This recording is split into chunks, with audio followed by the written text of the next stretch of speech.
When I was a kid, the disaster we worried about most was a nuclear war.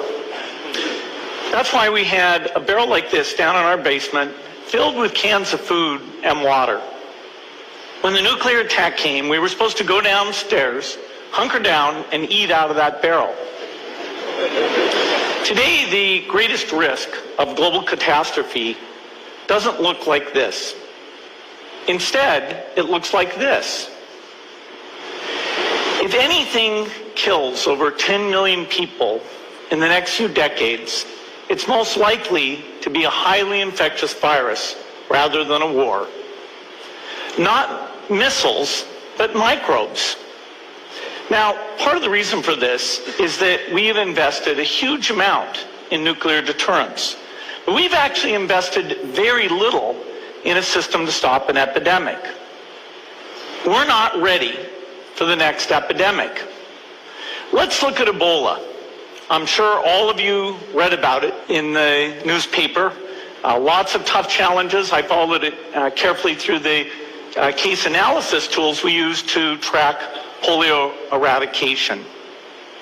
And as you look at what went on, the problem wasn't that there was a system that didn't work well enough. The problem was that we didn't have a system at all. In fact, there are some pretty obvious key missing pieces. We didn't have a group of epidemiologists ready to go who would have gone, seen what the disease was, see how far it had spread. The case reports came in on paper.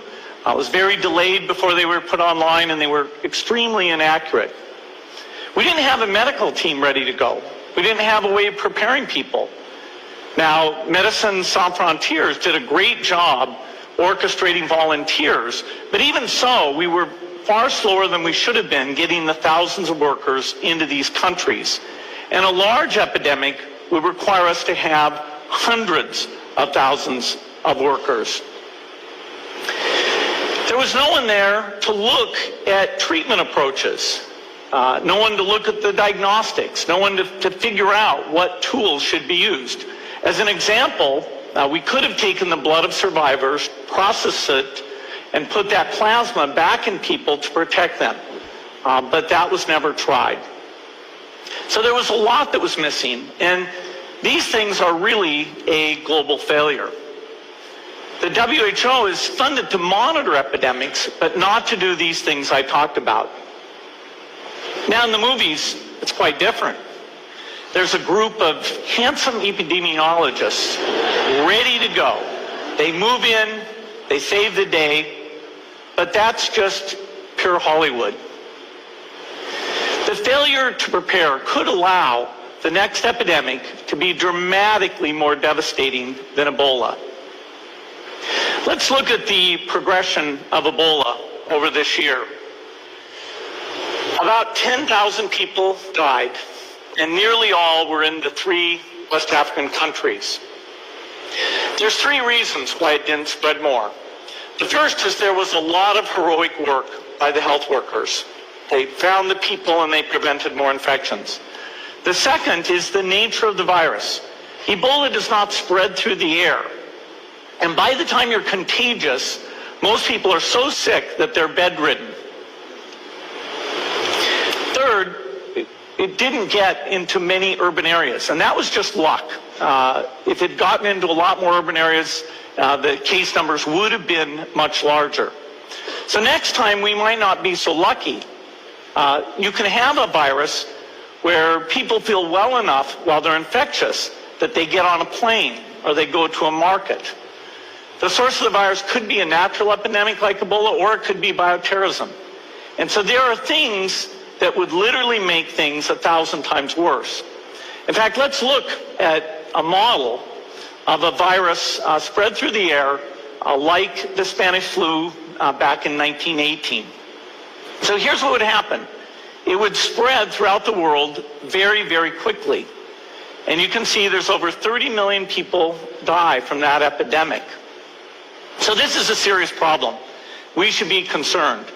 But in fact, we can build a really good response system. We have the benefits of all the science and technology that we talk about here. We've got cell phones to get information from the public and get information out to them. We have satellite maps where we can see where people are and where they're moving. We have advances in biology that should dramatically change the turnaround time to look at a pathogen and be able to make drugs and vaccines that fit for that pathogen. So we can have tools, but those tools need to be put into an overall global health system, and we need preparedness. The best lessons, I think, on how to get prepared are, again, what we do for war. For soldiers, we have full-time waiting to go.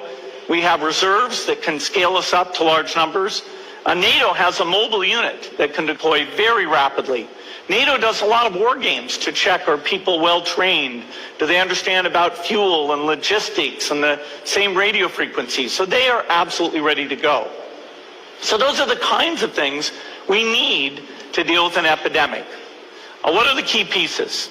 First is we need strong health systems in poor countries. That's where mothers can give birth safely, kids can get all their vaccines, but also where we'll see the outbreak very early on.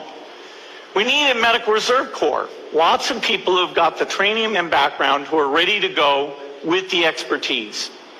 And then we need to pair those medical people with the military, taking advantage of the military's ability to move fast, do logistics, and secure areas. We need to do simulations, germ games, not war games, so that we see where the holes are. The last time a germ game was done in the United States was back in 2001, and it didn't go so well. So far, the score is germs 1, people 0.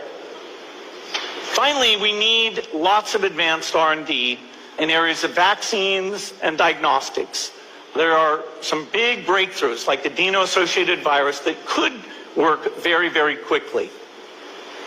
Now, I don't have an exact budget for what this would cost, but I'm quite sure it's very modest compared to the potential harm. The World Bank estimates that if we have a worldwide flu epidemic, global wealth will go down by over $3 trillion, and we'd have millions and millions of deaths. These investments offer significant benefits beyond just being ready for the epidemic. The primary health care, the R&D, those things would reduce global health equity and make the world more just as well as more safe. So I think this should absolutely be a priority.